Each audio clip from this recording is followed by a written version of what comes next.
Chers collègues de la MINUSCA, chers collègues de l'équipe pays des Nations Unies, dans quelques jours, nous débuterons l'année 2022, certes dans un contexte d'incertitude, mais toujours animé par la foi, l'espoir et une ferme volonté de surmonter tous les défis. Au cours de l'année qui s'achève, la République centrafricaine a engrangé d'importants acquis, notamment sur les plans démocratiques, de l'extension de l'autorité de l'État, avec la tenue des élections générales, présidentielles et législatives, et la présence renforcée de l'État sur toute l'étendue du territoire national, malgré la tentative de prise du pouvoir par les rebelles de la CPC. Ce sont là deux exemples de progrès à l'actif du gouvernement et du peuple centrafricain, auxquels vous avez individuellement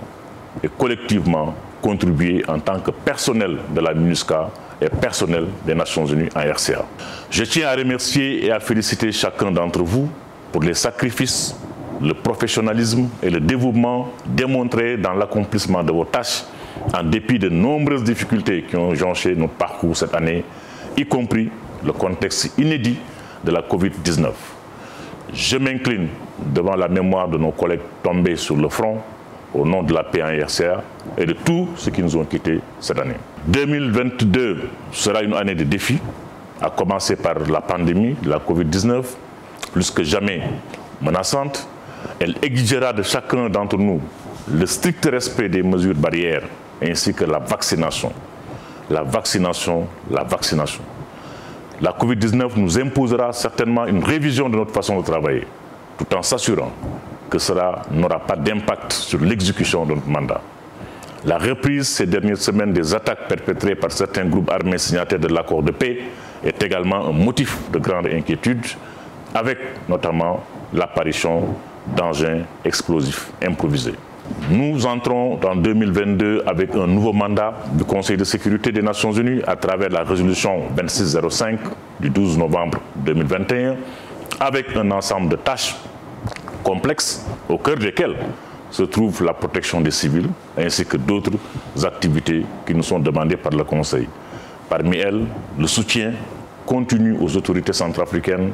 à la mise en œuvre et au suivi du cessez-le-feu déclaré unilatéralement par le chef de l'État le 15 octobre dernier et à l'organisation d'un dialogue républicain que nous voulons inclusif.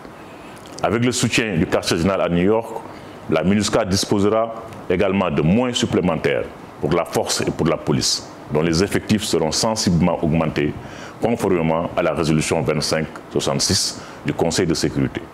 Le leadership de la MINUSCA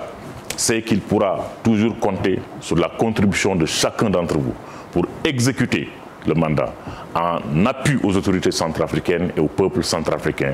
toujours avec beaucoup de professionnalisme, de dévouement et dans le respect des principes et des valeurs de notre organisation. Je terminerai mon message en rendant un vibrant hommage au peuple centrafricain pour sa résilience face aux difficultés et lui souhaiter une bonne et heureuse année 2022, surtout une année de paix.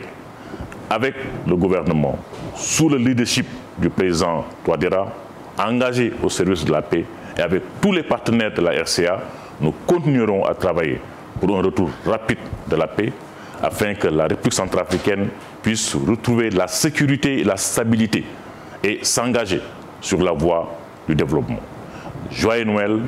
bonne année à tous.